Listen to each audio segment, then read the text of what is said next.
पंचांग के अनुसार हर साल कार्तिक महीने की कृष्ण पक्ष त्रयोदशी के दिन भगवान धन्वंतरि त्रयोदशी का त्योहार बड़े ही धूमधाम से मनाया जाता है। मान्यता के अनुसार भगवान धन्वंतरि इसी दिन समुद्र मंथन से प्रकट हुए थे, इसीलिए इस दिन भगवान धन्वंतरि की विशेष पूजा अर्चना की जाती है।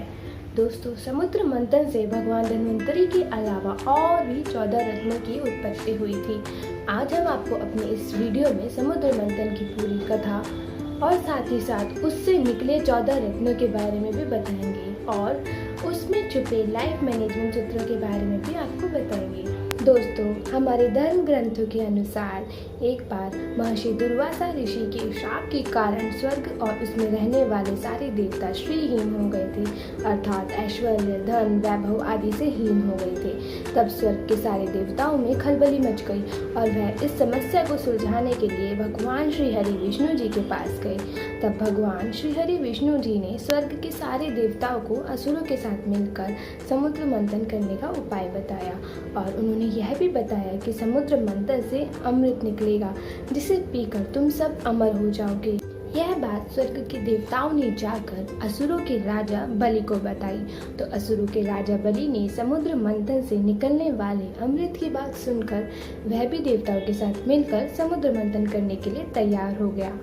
तब स्वर्ग के देवता और असुरों ने मिलकर समुद्र मंथन करना प्रारंभ किया। वासुकी नाग की को डोरी बनाई गई और मंदराचल पर्वत की सहायता से समुद्र को मथने का काम शुरू हुआ। दोस्तों, समुद्र मंथन से उच्चैश्रवा घोड़ा, ऐरावत हाथी, माता लक्ष्मी सहित 14 रत्न निकले। क्या शिक्षा मिले? दोस्तों, लाइफ मैनेजमेंट की दृष्टिकोण से समुद्र मंथन को देखा जाए तो हम सब पाएंगे कि सीधे सीधे किसी भी इंसान को अमृत यानी परमात्मा की प्राप्ति नहीं होती। उसके लिए सबसे पहले हम सबको अपने मन के विकारों को दूर करना पड़ता है और अपनी इंद्रियों को अपने नियंत्रण में रखना पड़ता है। दोस्तों, समुद्र मंथन में 14 अर्थात अंतिम नंबर पर अमृत निकला था। दोस्तों, इसका अर्थ है 5 कर्मेंद्रियां, 5 जनेंद्रियां तथा अन्य 4 है मन, बुद्धि, चित्त और अहंकार। दोस्तों, हम सबको इन सभी पर नियंत्रण करने के बाद में ही परमात्मा रूपी अमृत की प्राप्ति होती है।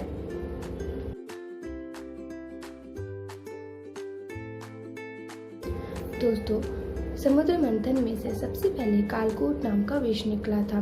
विष को देखकर सारे देवता और असुर काफी डर गए थे।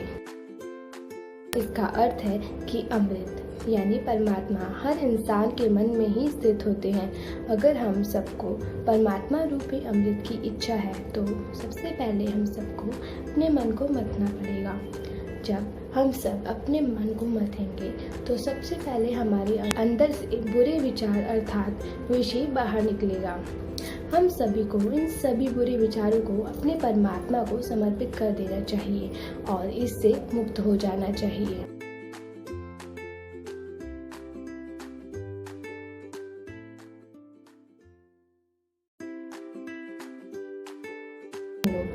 समुद्र मंथन करने में दूसरे नंबर पर निकली कामधेनु गौ।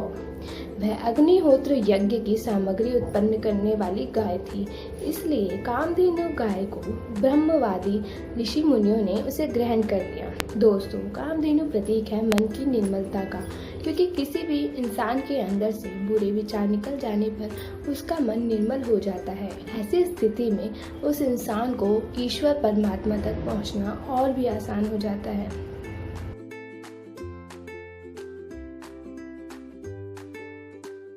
समुद्र मंथन के दौरान तीसरे नंबर पर उच्चैश्रवा घोड़ा निकला, जिसका रंग सफेद था। इस घोड़े को असुरों के राजा बलि ने ग्रहण किया। लाइफ मैनेजमेंट की दृष्टि से देखें तो उच्चैश्रवा घोड़ा मन की गति का प्रतीक है। दोस्तों, दुनिया में मन की गति को ही सबसे अधिक मानी गई है।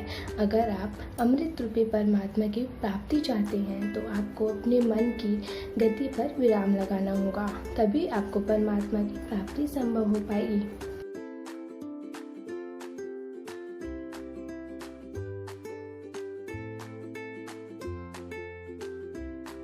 समुद्र मंथन के क्रम में चौथे नंबर पर ऐरावत हाथी निकला था। ऐरावत हाथी के 4 बड़े बड़े दांत थे, जिसकी चमक कैलाश पर्वत से भी अधिक थी। ऐरावत हाथी को देवराज इंद्र ने अपने पास रख लिया। दोस्तों, ऐरावत हाथी प्रतीक है बुद्धि का और उसके 4 दांत लोभ, मोह, वासना और क्रोध का प्रतिनिधित्व करते हैं। दोस्तों, शुद्ध व निर्मल बुद्धि से ही हम सब इन विकारों पर काबू पा सकते हैं और भगवान की प्राप्ति कर सकते हैं।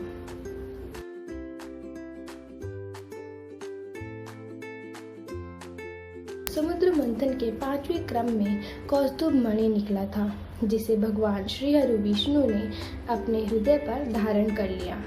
दोस्तों, कौस्तुभ मणि प्रतीक है भक्ति का। जब आपके मन से सारे विकार निकल जाएंगे, तब आपके मन में भक्ति ही शेष रह जाएगी। यही भक्ति हम सबके भगवान अर्थात परमात्मा ग्रहण करेंगे।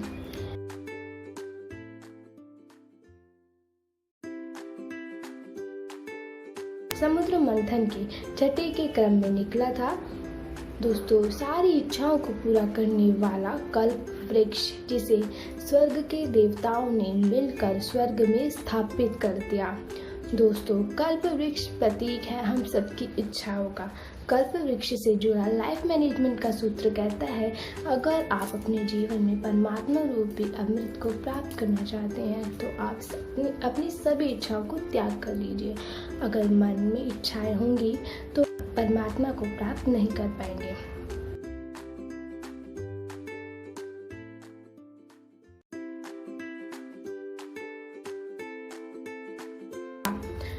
समुद्र मंथन के 7वें क्रम में रंभा नाम की अप्सरा निकली थी, जो बहुत ही सुंदर थी।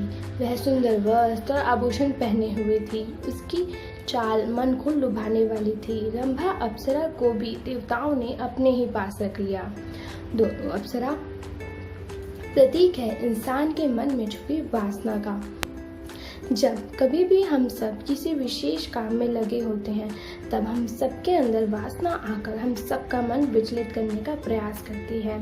उस स्थिति में हम सबको मन पर नियंत्रण होना जरूरी है।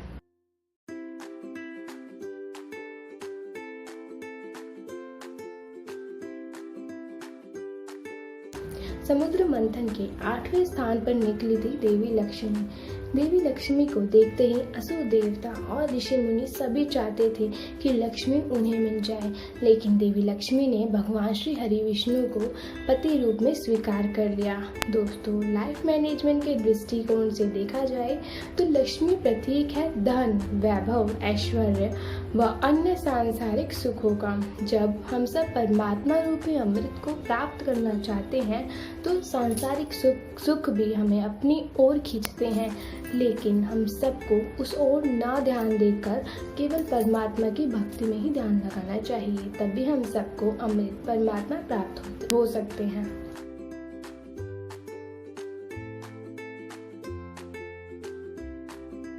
समुद्र मंथन के 9वें क्रम में निकली थी वारुणी देवी। सभी देवताओं की अनुमति से इसे असुरों ने ले लिया।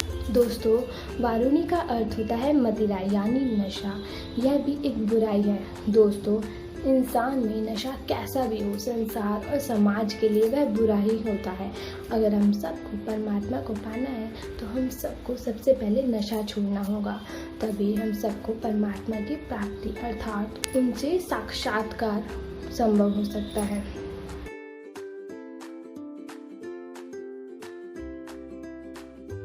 समुद्र मंथन के 10वें क्रम में चंद्रमा निकला, जिसे भगवान शिव ने अपने मस्तक पर धारण कर लिया। दोस्तों, चंद्रमा प्रतीक है शीतलता का। जब हम सबके मन से बुरे विचार, लालच, वासना, नशा आदि से मुक्त हो जाएगा, तब हम सबका मन चंद्रमा की तरह शीतल हो जाएगा। परमात्मा को पाने के लिए हम सबके पास ऐसे ही मन की आवश्यकता है। ऐसे ही मन वाले भक्तों को परमात्मा रूपी अमृत प्राप्त होता है।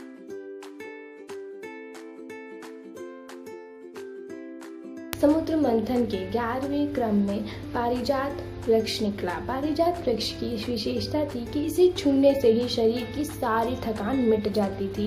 पारिजात वृक्ष को भी देवताओं ने अपने ही पास रख लिया। समुद्र मंथन से पारिजात वृक्ष निकलने का अर्थ है सफलता प्राप्त होने से पहले मिलने वाली शांति की। जब हम परमात्मा के निकट पहुंचते हैं तो हमारी थकान मिट जाती है और हम सबके मन में शांति का एहसास होता है।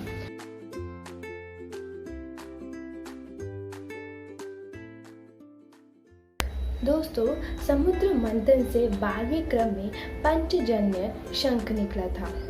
इस शंख को भगवान श्री हरि विष्णु ने ग्रहण किया। दोस्तों, शंख को विजय का प्रतीक माना गया है। इसके साथ ही शंख की ध्वनि बहुत ही ज्यादा शुभ मानी गई है।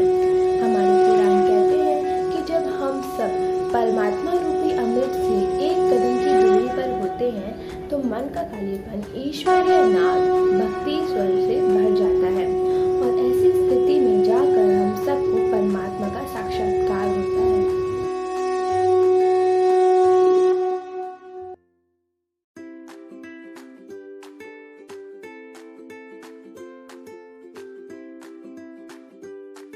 दोस्तों, समुद्र मंथन से सबसे अंत में भगवान धन्वंतरी अपने हाथों में अमृत कलश लेकर निकले थे। लाइफ मैनेजमेंट के दृष्टिकोण से कहा जाए तो भगवान धन्वंतरी प्रतीक है निरोगी तन व निर्मल मन का।